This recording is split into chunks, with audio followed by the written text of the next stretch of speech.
Hello guys, this is Abdurrahman Gilal, and in our today's short presentation, I will be explaining you about arrays. So what is array, what are the benefits of the array, and how arrays are different from other variables.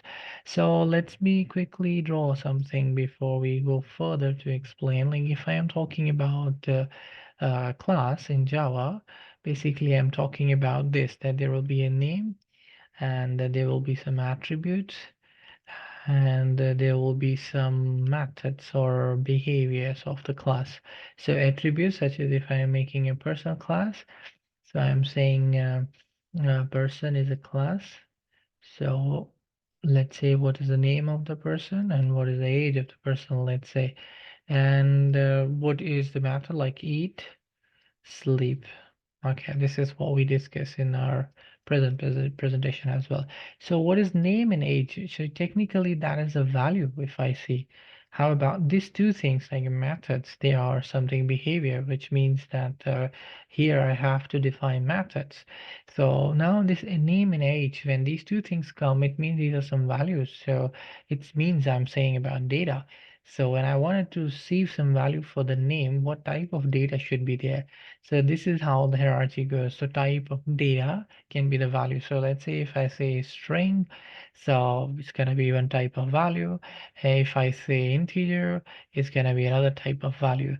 So let me quickly redraw it. And I'm going to tell you that in programming language, we have two types of major categories of the variables. One is called the primitive and the other one is called non-primitive or reference based or composite, so anything that you like to say. So I'm going to say non-primitive. I make this like that.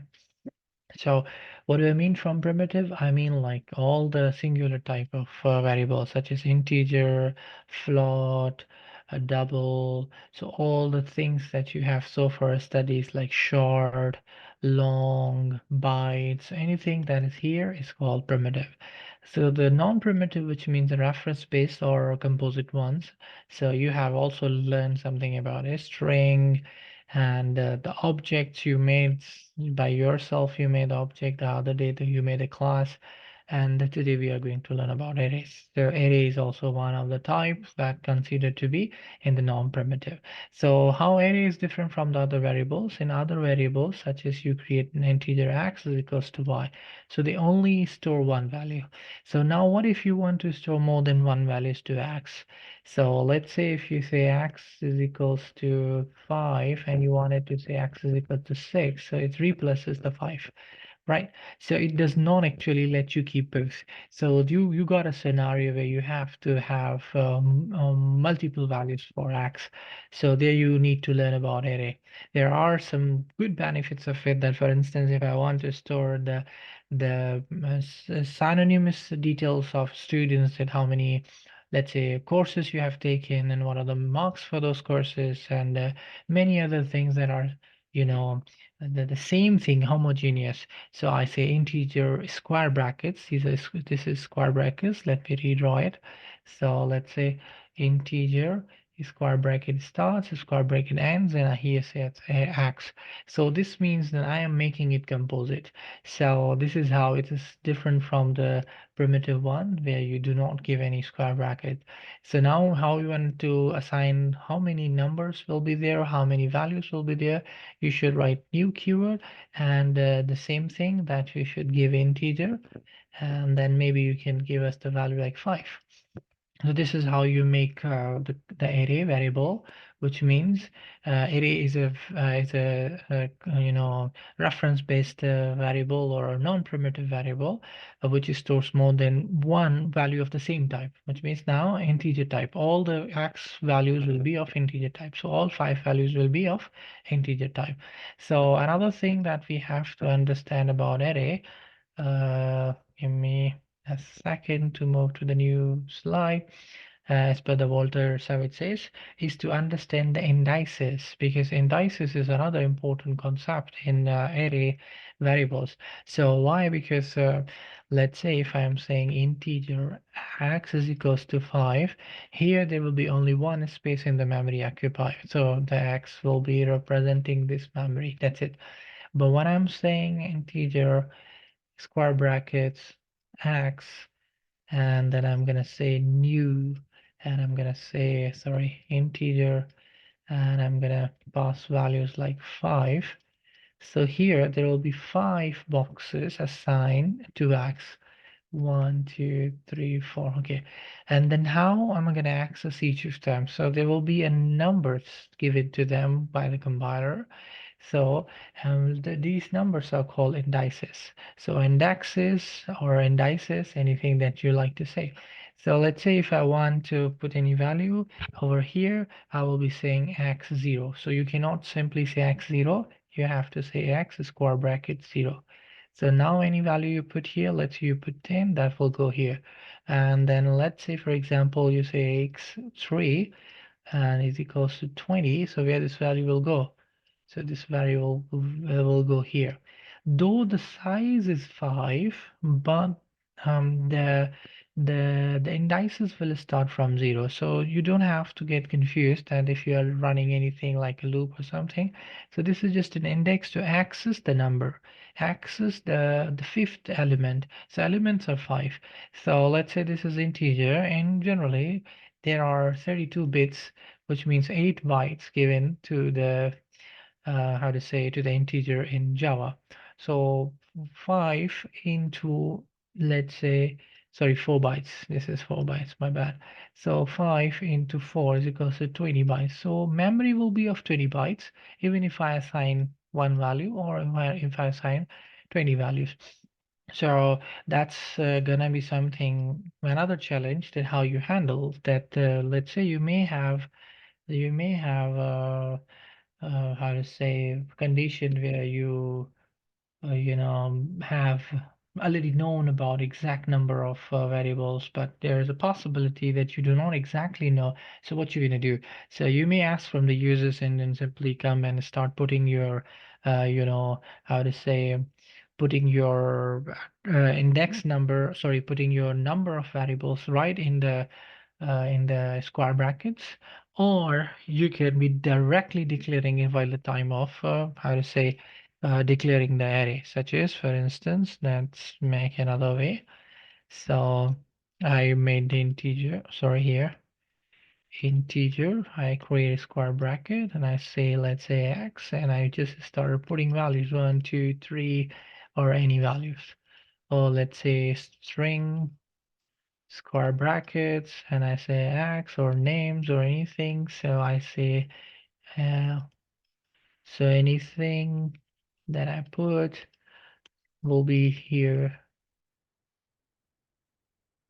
So now I know the size. So this is one of the things. So this is another way we can declare. So if I wanted to access John, so I will be saying x is equals to 3. So indices will always be in numerics. Sorry, is it 2, not 3, because that's 0, that's 1, that's 2. So remember that in Java programming languages, we focus the indices in numeric, but in other programming languages such as PHP, you can use indices in another how to say, other than numeric, such as you can also put your string as your indices. So let me quickly go to the coding. So give me a second. I pause the video and I open the compiler for you guys. So give me a second, please. So yes, so I was saying that now what we do is that we got a class called array example. So let me just quickly grab it and started making a integer array.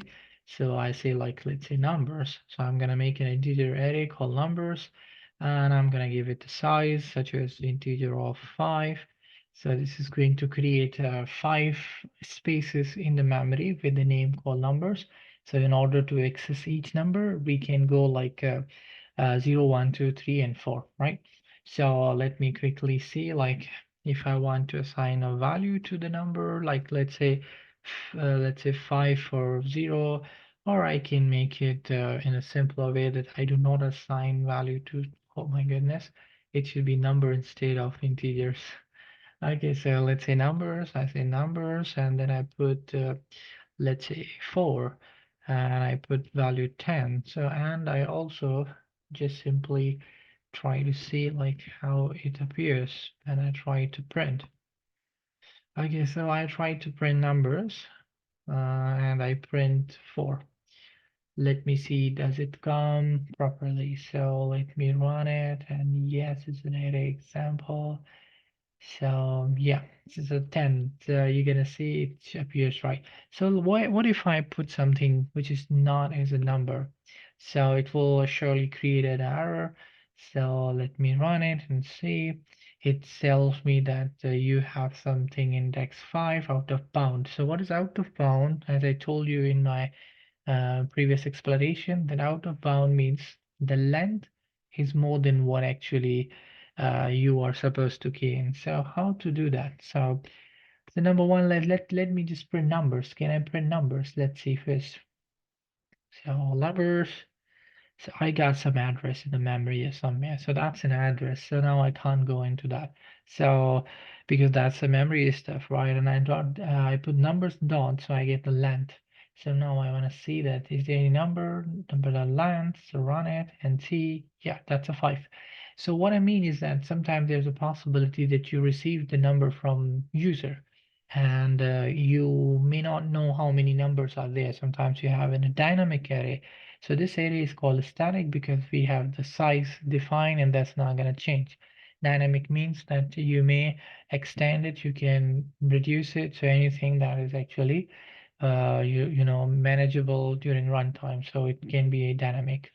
So let's just quickly see that if we have number that is 1, which we did not give any value, 2, we did not get any value, so 1 appears here. So let me go 1 to see what appears here. So run array. Okay, so something happened. Okay, 0. So why is 0? It's by default compiler is setting up to 0. And if I change it to 2, let's see what does compiler do. So compiler sets back to 0. That's how it has to be. So if you want to take a value from, let's say, user, then what is the size that you want to go, make? So it will actually automatically put the size, and then you can do that. So let me quickly create another example. Let's say I'm gonna make a class called a student courses. So what I'm going to do is that I'm going to make this class and I'm going to ask from students that tell me how many courses you have taken in the last semester and then what were their names, and then I will also store their marks, and then how many marks did they get, and at the end I can tell them like what is your CGPA for that particular semester. So in order to receive how to say, let me just clear this. Okay, so in order to receive a number from a user or students, it's good to use a Java utility called scanner, right? So that's an easy way. So in this way, I will be just using main method instead of public static void main and the string. You remember this sign now that is called array. So now if you see the main method has argument array. So now that array is type of string. That's how we read now. So let me quickly see like if I want to receive, before I receive, I should make the object of my receiver. So let's say I put here system.in. There you go. So this way I will be able to receive the input in console, right? So scanner will be my object.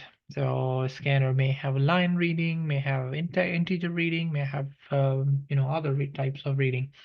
So let me just quickly see, and let's say if, the course number of courses, this is my variable. So let's say how am I going to receive scan dot next integer. So next integer will help me to get the number, and that number will be stored here in the num courses variable. So now the first thing I have to do is to make sure that I put create the array size. Why? Because if I wanted to receive the number of courses from student, I have to save into the how to say into the variable. So that variable cannot be primitive because it will say primitive. I have to give 5 variables. But non-primitive such as array, I can have one variable, but I can store more than one value. So let's say I have a string and I say like, let's say course names, let's say, make it new, as I said, string not you. Let's say string and how much number, how many courses, it's per the demand of the user. So let me just put right here. So it's not a good thing that a user insert things without any particular message. So I should put system.out.println. So how many courses did you take in the last semester? Let's say I'm just making it. Okay, so that's going to be number of courses. Now a string course names now has been created. So now I wanted to receive one by one. So it's one way is that if I know the number of variables, so I can put like this, like course names 0, 1, 2, but I don't know how many courses someone has taken. So that's not a good practice. So how can I do that? So isn't it a good way that if I can control my variables, then I can actually I can use variable to take the value of the number of the courses, and I can put into the array as an index, and then I can actually receive the values. What I mean is that this one, let's say I call the for, I have to make I starting from 0. Why? Because my index always start from 0. And what should be the number that I should be working on, the loop should be working. The better approach is if you know the length, you can put right here. So something like that. Course names dot length. So that's an array and a less than array. Or you also can use the same like course names because you have already taken in the integer. So let's just use anything that you like. And then I plus plus. So this will we will be getting the loop running until the number of courses, but less than. What does it mean? So if there are 5 courses, so from 0 it will start, but at the fourth, the fifth it will be terminated. And this is what we wanted because our indexes also start from 0 until 4. That's a very good thing. So the first thing is to print the message for the students that uh, name of the course number, let's say, oh my bad, I'm just trying to key in something that is course number. Which number? Basically I should be putting here the number. So if I put I, it will show me the value of I, and that is 0. So do we have 0 course? That is not technically possible. So what should we do? Either we just simply plus 1 here. So each time index is 0, so plus 1, number 1 goes. Index is 1, so 1 plus 1 is 2. So basically it's the same thing, isn't it? So what I mean from this, let me just finish this first, and then I quickly store course names right here. I put X, and then how I receive the value from user is scan dot next line, and that's it. So, okay. So what do I mean from here? Let me draw for you. Okay. So when I say index is 0 and the length is 5, so the loop will be running like this: 0, 1, 2, 3, 4. So let's say if I say I, so I was 0 here and 0 plus 1, so the course number 1.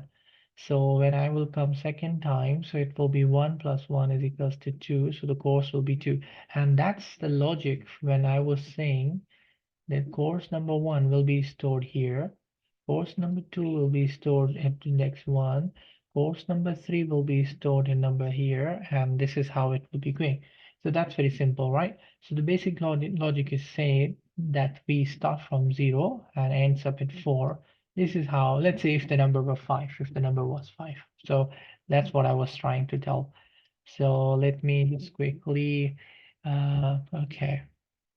So now that's all. And then let me see like how can we run it. So there is another loop which is special for collection type of variables or composite variables that is called for each. So for each is also known for these days in the latest compilers.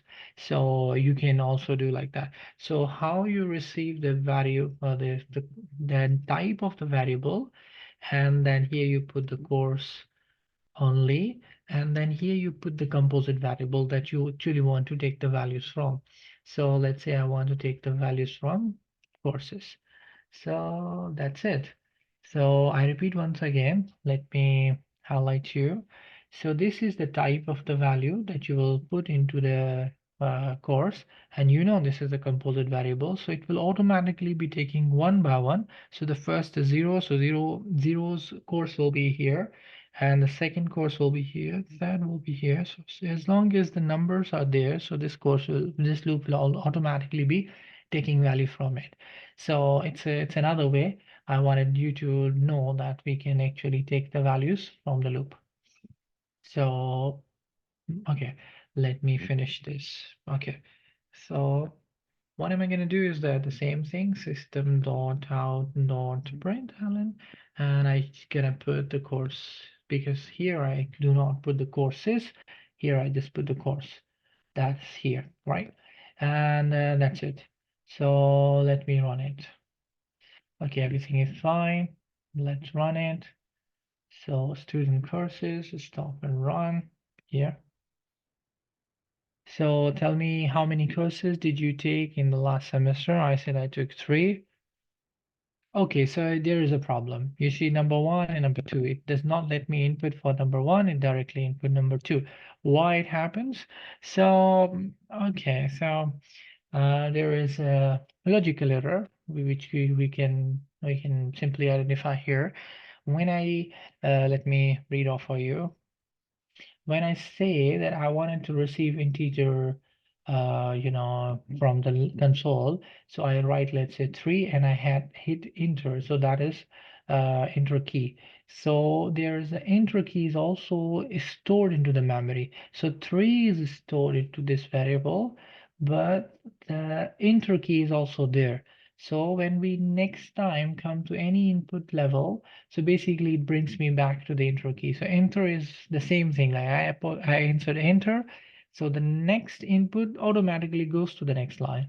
So let's say here, if you see here, so this one, let's say here, this input is removed because we have a still enter left here. So how can we actually solve? There are so many ways, but I will try to be, I'm gonna give you a simple, easy way for time being. Maybe I will tell you the next one in the next video that how can we make it. So one thing you do is that you call next line. So what happens? This automatically nullify the enter key that is there. So 3 is already here, for instance, and the enter key will put the enter again. So nothing gonna happen. So let me run again and see if it works fine. So yep. So okay, so how many number of courses did you take? I said take 3. What are those? Let's say I said programming. And I took number 2 course was maths, let's say, and number 3rd was software. So now you see here, I have programming as an output, maths an output, software as an output. So this is how it worked. So we use do loops, two different kind of loops. The similar one was a for loop, another was for each. So we try to create an array that is of size given by the user. And we also try to actually pass the values and store the values into the array using the loop variable, and we also call the loop for each to display the values. So I hope you got some basic understanding about arrays. In our next presentation, I will try my best to explain you multidimensional array. So if you got any questions, please do not hesitate to ask me. Thank you so much.